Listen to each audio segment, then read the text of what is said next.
Chapter 167, The War, Winter, 1979. I wanna be straight. I wanna be straight. I'm sick and tired of taking drugs and staying up late. I wanna confirm. I wanna conform. I wanna be safe and I wanna be snug and I wanna be warm. I wanna be straight. I wanna be straight. I wanna create a place of my own in the welfare state. But it's gonna be good. But it's gonna be kind. It might be a wrench, but think of the stench I'm leaving behind. I wanna be straight. I wanna be straight. Come out of the cold and do what I'm told and don't deviate. I wanna give my consent. I'm learning to hate all the things that were great when I used to be bent. Could be not Friday the 23rd of November, 1979. After all of the excitement of autumn, the beginning of winter felt remarkably unremarkable. Remus tried to be grateful for it. For once in his life, things were quiet. He didn't get kidnapped by wolves. There were no parents' funerals or brothers dying. He tried to make himself useful to the Order. Sometimes they wanted things researched, help identifying curses that the Death Eaters were using, or coming up with new spells that could be used against them. He occasionally worked with Alice on this, and got to know her fairly well. She was incredibly intelligent, one of the most skilled duelists Remus had ever met.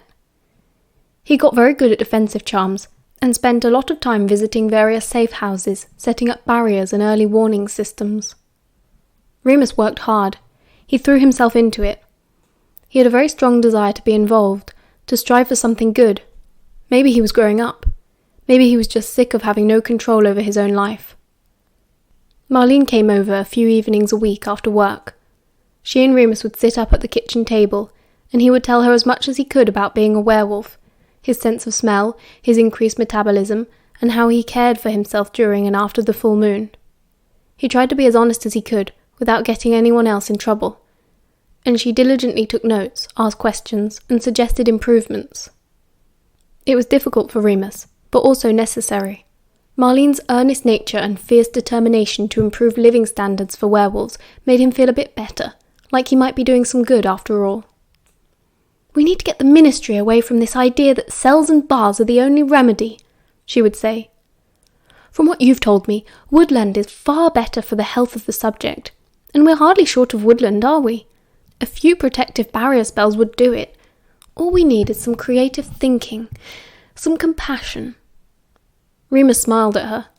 Marlene made him feel like there would really be a change one day, and it was nice to spend some time with a friend. Sirius was so often out in the evenings on missions or at meetings. "How are you finding it, living with Sirius?" Marlene asked one evening as she was packing up. She looked around at the dark, empty flat. "Quieter than my house." Marlene was still living with her mother and stepdad, and Danny, ever since he'd been bitten. More recently, Yaz had moved in too. Remus didn't know all the details, but it sounded as though Yaz's parents hadn't been thrilled when they found out about Marlene. "It's fine," Remus nodded, helping her collect together her notes. "Different from school, obviously." "But it's nice having your own space." "Can be." Do you fight much? You know, with all the stress and the missions?" Marlene was chewing her lip now, fiddling with a strand of loose hair. "No," Remus said reflexively, shutting down, as he always did when it came to his private life with Sirius. "Oh," Marlene sighed, lowering her eyes. "Maybe it's just us then, because my family's around all the time." Remus felt a rush of sympathy for her. He touched her arm.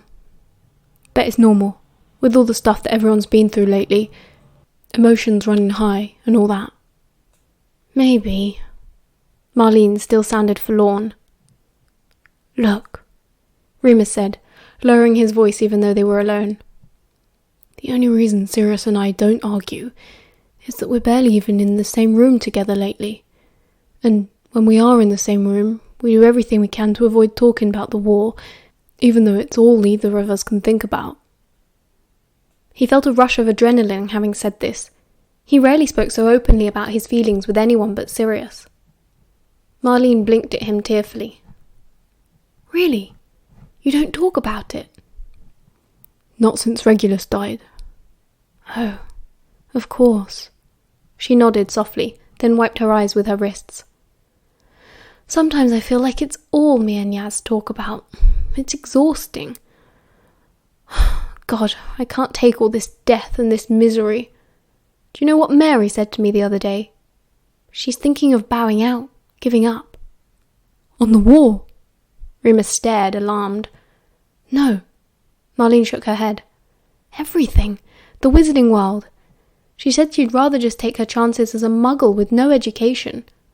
Of course, I know she didn't mean it, but I understand where she's coming from.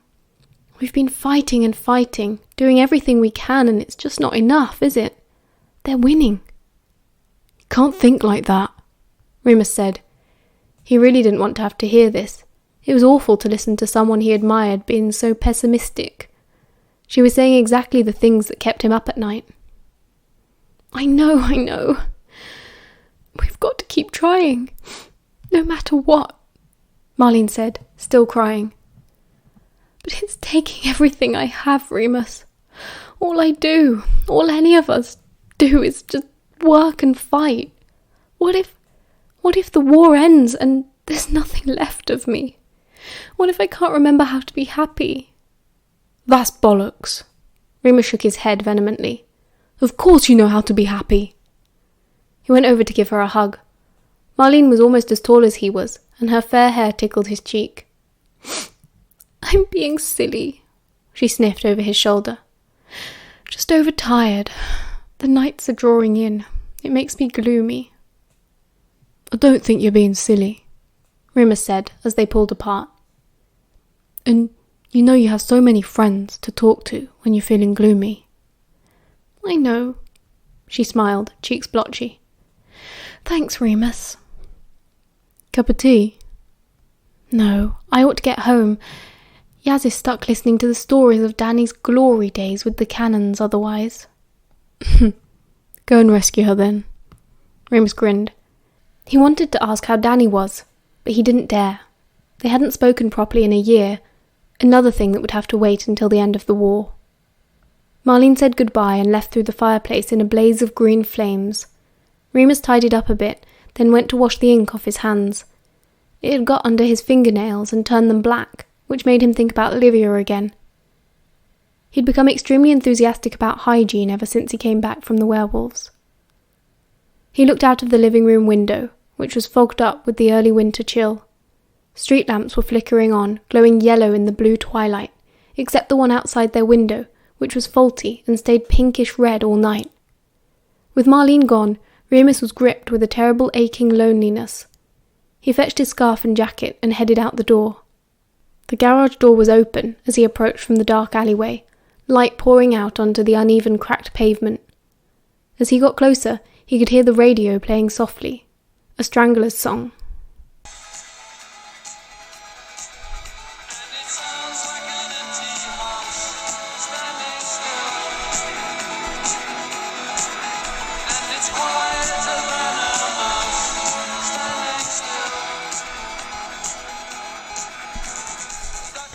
Sirius was singing along under his breath, like he was concentrating hard. When Remus was finally at the threshold, he found Sirius cross-legged on the floor in front of his bike, one behind one ear, spanner in hand. The garage was conspicuously warm for winter, but Remus couldn't see where he'd cast the heat charm. Perhaps on the floor itself. Hello, he said. Sirius looked up, surprised. Hello, what are you doing here? Marlene left, Remus shrugged. Thought I'd pop down and see what you're up to. Same old, just tinkering, Sirius said. Oh, okay. Sit down for a bit, if you like. I'm nearly finished. Sirius gestured to a stool in the corner of the garage. Only if I'm not in your way. Don't be silly. Sirius flashed him a smile, and Remus sat. He watched Sirius work for a while, fascinated. Remus knew nothing about mechanics, muggle or magic, and it made him feel weirdly proud that Sirius was clearly so skilled. He liked that feeling. How are you? He asked. thinking of the conversation with Marlene. Fine? Sirius didn't look up, one between his teeth now, as he fiddled with the engine. No, I mean really. Remus pushed. You okay? Just in general. Don't feel like I've asked much lately. Sirius looked at him and set down his wand. I'm fine, Remus, he said. Don't worry. But I love worrying. Remus poked his tongue out. Sirius grunted with laughter and returned to his work. How are you? He asked. Good. Remus nodded, before rethinking. Well, you know, as good as it's possible to be right now. Do you fancy a takeaway for dinner? I don't want to cook. Yeah, okay. Remus agreed. He waited quietly. There was a stack of boxes to his left. All of Sirius's things were packed into big mahogany trunks with scorch marks where he'd burnt the black family crest off. But the boxes next to Remus were cardboard and held together with brown muggle tape. What are these? He asked, picking at the tape. Sirius looked up, wiping his hands on an old dishcloth. Oh, those are the boxes from Gethin. What? Remus stood up to get a better look. Sirius bit his lip, looking nervous. I know you said to get rid of the stuff your mum left you, but, well, you weren't in any state to talk about it after the funeral, and I couldn't bear the thought of you regretting it. So James and I went to collect them, and I've just had it all here. I can't believe you, Remus said, stunned. Sirius climbed to his feet hurriedly. Moony, I'm sorry. It wasn't meant to be a secret or anything, I swear. It was just that after your mum passed away, it was one disaster after another, and it sort of slipped my mind. You can still get rid of them, if you want to. I haven't looked. Sirius? Remus shook his head, smiling. I mean, I can't believe you. You're amazing. Thank you. Oh. Sirius smiled too, scratching behind his ear bashfully. Oh, that's good. Because you had so little time with her, I thought you'd want something to remember her by. Do you want to look now? Remus thought about it, shook his head. Not just yet. Maybe on a rainy day. He helped Sirius collect everything up, and they walked back to the flat, stopping at the pie shop on the way. Sirius liked chicken and mushroom. Remus preferred steak and onion. He carried back the paper bag to be gallant. Seriously, he said, as they climbed the stairs to the flat. Thank you so much for the boxes. I'd have forgotten all about them. It's okay, Sirius shrugged. I know if I'd had anything of Reg's. He stopped abruptly. Remus didn't know what to say, so kept quiet as Sirius unlocked the door and entered the flat, switching the lights on and complaining. Bloody hell, Moony! It's freezing in here. Sorry. He tended to run hot, even in winter, and didn't turn the heating on if he was the only one in the flat. He felt very stupid now, remembering that Marlene had kept her gloves on the whole time she'd been there, and it hadn't even occurred to him to ask why.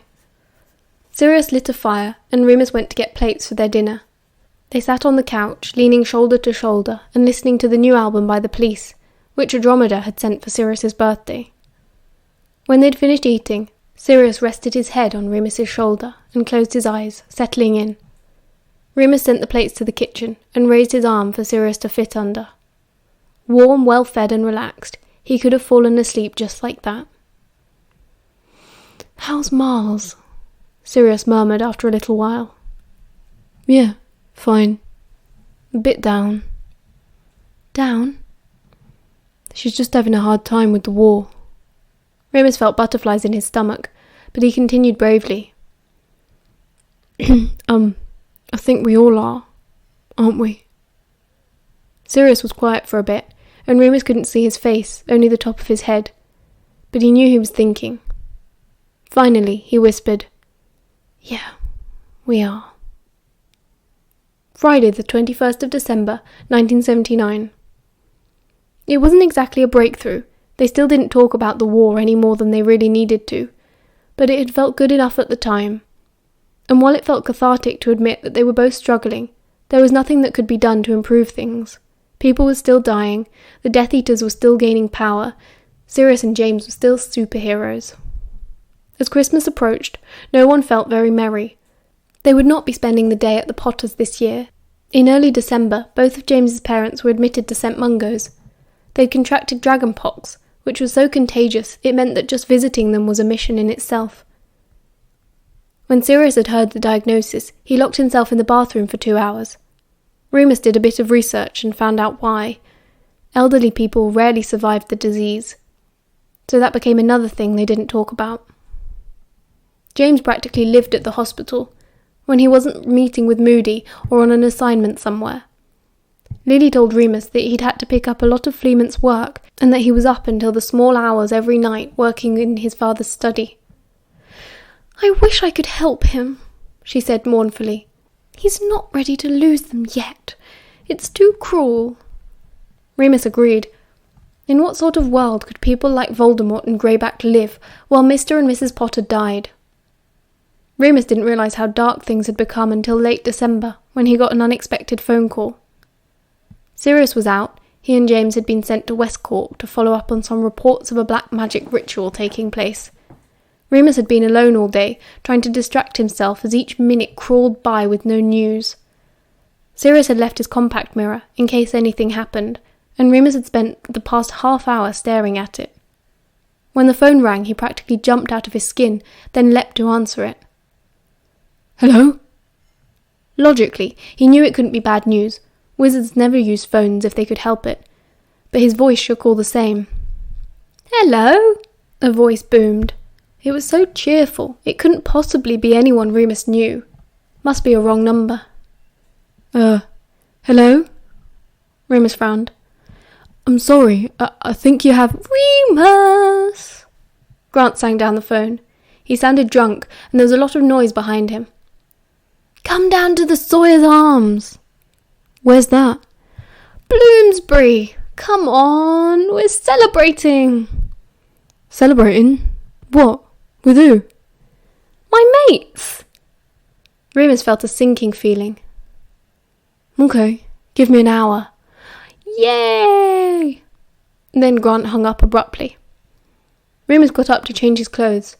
He didn't want to go, not where there were muggles, not where there were people. But Grant was definitely drunk, and the last time Remus had seen him drunk, he'd needed help. He sounded peaky enough on the phone, but Remus wanted to be sure. Besides, he needed a distraction. He couldn't sit about the flat all evening. He shoved the mirror in his jean pockets, pulled on a jumper, then his coat and scarf, and headed out into the wintry streets of London. He got the tube to Holborn. The streets were too busy with Christmas revellers to apparate safely, and he wanted to take a convincing amount of time to arrive. The Sawyer's Arms was a proper old man's pub. Thick red and yellow carpet, etched glass windows, grimy brass features. It was foggy inside with cigarette smoke, but Remus managed to track Grant down without too much bother. He was sitting in a large corner booth surrounded by a group of young people who looked about their age. Ah, Remus realised. They were students. "Remus!" Grant cheered, raising both arms as greeting as Remus entered the pub. "You came!" "Sorry I'm late," Remus said shyly. The people sitting at Grant's table all looked friendly enough, but they were still strangers. "Lads," Grant slurred loudly, addressing the group of men and women. "This is Remus, my very oldest friend. He went to posh school and everything. Dead clever." Remus waved awkwardly at everyone, then turned to Grant. "I see you've been celebrating." "Too bloody right. Here, got you a pint." He pushed a glass across the table, and it slid a bit fast, the table slick with spilled beer. Remus darted forward to grab the drink before it flew off the edge. "Thanks." He raised it slightly, then drank. Ah, it had been a while since he'd been in a pub. The lager went down very smoothly. "We're celebrating," Grant said, beaming at him. "End of exams, innit?" "Oh, congratulations." Remus smiled, pulling up a stool and perching on the end of the table. "What do you all study?" They went around introducing themselves. Remus was never going to remember everyone's name. Susie was doing accountancy. She was a small mousy girl with huge round glasses and a pimple on the end of her nose. Rashish wanted to study engineering at King's, but needed to get a better maths result first. Tim, a tall blokey man in a rugby shirt, was doing social studies. Martine was Tim's girlfriend, studying for her nursing qualification. They were all pretty tipsy, but Grant was the drunkest of all. Remus introduced himself as best he could. He told them he was studying ancient languages, because he was actually very good at runes and rarely got the opportunity to show off about it. He needn't have worried about Grant. These new friends were worlds away from the sort he'd been mixing with a few years ago. The drinks kept coming too. Remus tried to be polite and turned down each round, but it was no good. Everyone was in the Christmas mood, and 3 beers in, so was Remus. The pub music alternated between Slade, Wizard, Cliff Richard, and Shaking Stevens, and there was tinsel hanging from the sconces on the wall, and even the barmen were wearing party hats. Remus had half forgotten about the season. There was no time for this sort of fun anymore. At about 8:30, he heard a voice in his pocket, and hurried to the gents to check the mirror. It was Sirius. "All's well," he said, looking very ruffled, black smudges streaking his face. "Both of us ended up covered in ash. Don't ask. Going to wash off at Prongs, then have something to eat. I'll be a while yet." "As long as you're okay," Remus said earnestly. "Yeah, we're fine." Sirius nodded gravely. Then he frowned, peering at Remus through the mirror. "Where are you? At home?" "Pub," Remus said guiltily. "With Mary?" "No, with Grant. He's celebrating the end of exams." "Oh, celebrating." Sirius's face turned stony. "I got invited out, that's all," Remus said. "I was going mad in the flat by myself." "Okay, Mooney." Sirius gave him an odd look. "Have fun." "I can come to Prongs's if you want," Remus started, but Sirius's face had gone. Remus left the loos and ordered a round for everyone. He didn't have any money, so he cast a glamour on a scrap of paper he found in his pocket, and the barman thought it was a £20 note. He even gave Remus change. If Sirius was allowed to stay at James's and have a nice dinner and take his sweet time getting home, then Remus didn't see why he shouldn't be allowed to get steaming drunk in the pub with a bunch of muggles. They stayed for a few more hours, talking about TV and music and clothes and films, and other gloriously mundane muggle things. Eventually, one by one, the others said their goodbyes and left. Susie was the last to get up. She whispered to Remus, "Will you make sure he gets home okay?" Nodding at Grant, who had fallen under the table looking for his bus pass and was now sitting on the floor giggling to himself. "Yeah, no worries." Remus nodded, feeling a bit giggly himself. "Merry Christmas, Remus. It was lovely to meet you." She smiled, pulling on her coat. "Yeah, you too." Once she'd left, Remus knocked back the dregs of his pint and decided that would be it. "Oi!" He gave a gentle kick under the table. "Come on, you. Time to go." "Nah, let's stay out." "How many have you had?" Remus asked, hands on his hips. He was feeling pretty tipsy, and Remus's tolerance was higher than most. "A few," Grant said, pulling himself up, shaking the whole table. Remus got a hand under his elbow to steady him and began guiding him towards the door. "Where are you living these days?" "You know where?" Grant hiccuped. "Brighton." "Brighton?" "Yeah, it's fine. Just stick me on the last train." "No," Remus said.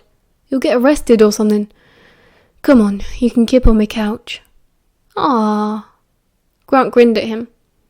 They staggered onto the tube together, and at Leicester Square the escalator was switched off, so they had to climb it. They were breathless by the time they reached ground level. "I need a fag," Remus gasped, patting his pockets for his cigarette case. His fingers brushed against the compact mirror instead, and he felt a quiet twinge of dread as he wondered whether Sirius was home. Not that anything untoward was going on, he just didn't want to start a fight that was brewing, just yet.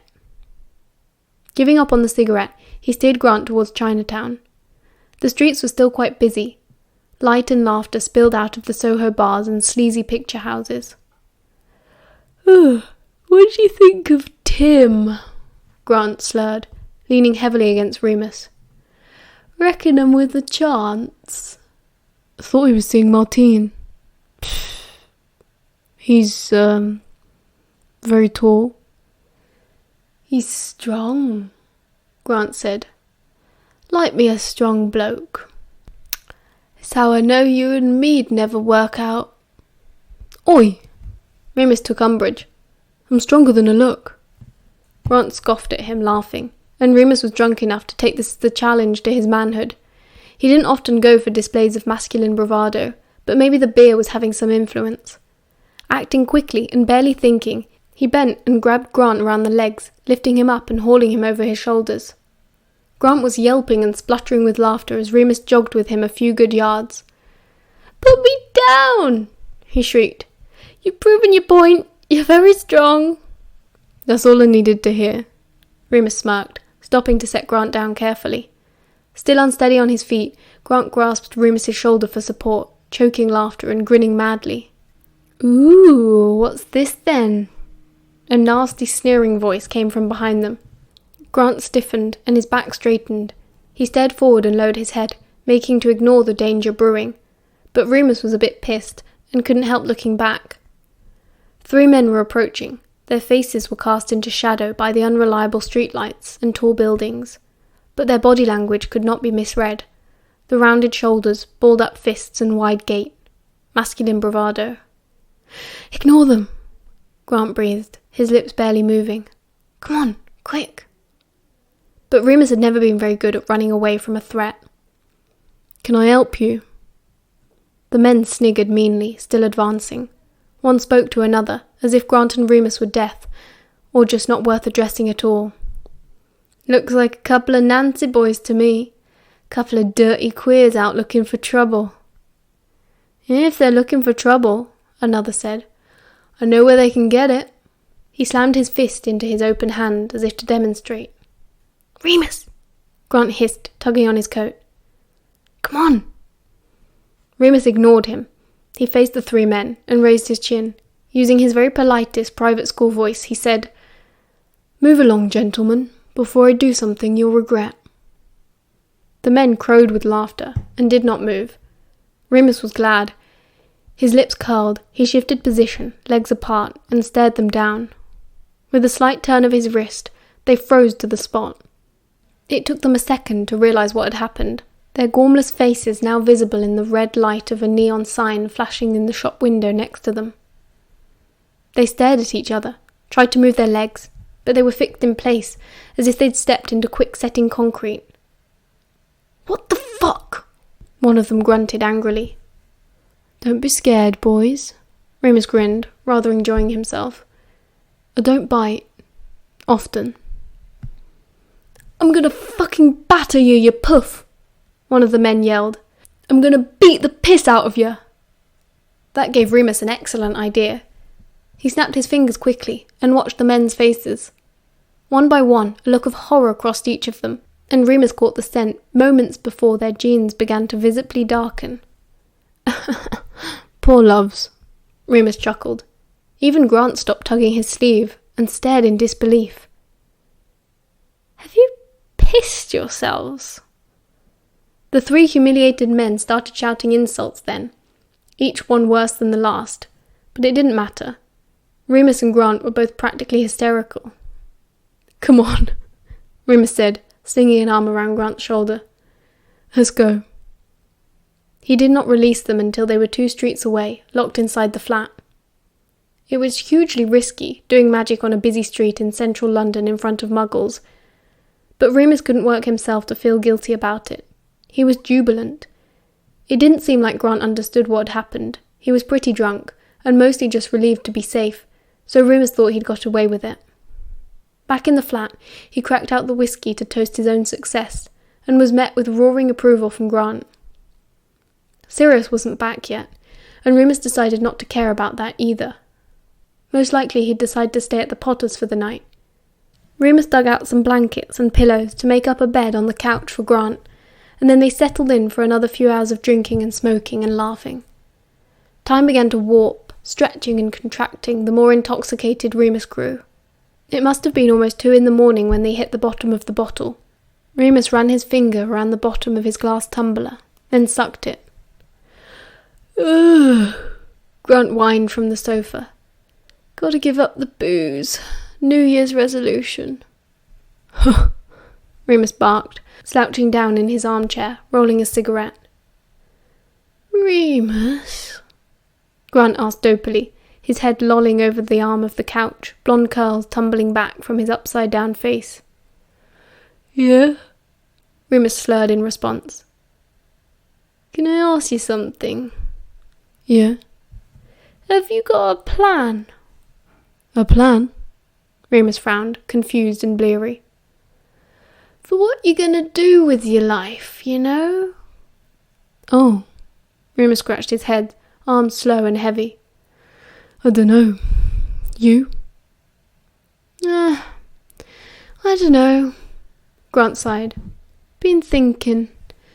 Maybe I want to just find a girl or something. Get married." Get married?" Remus choked. "Christ, you're pissed." "It might not be awful," Grant defended himself. "Don't mind spending time with girls. They can be fun."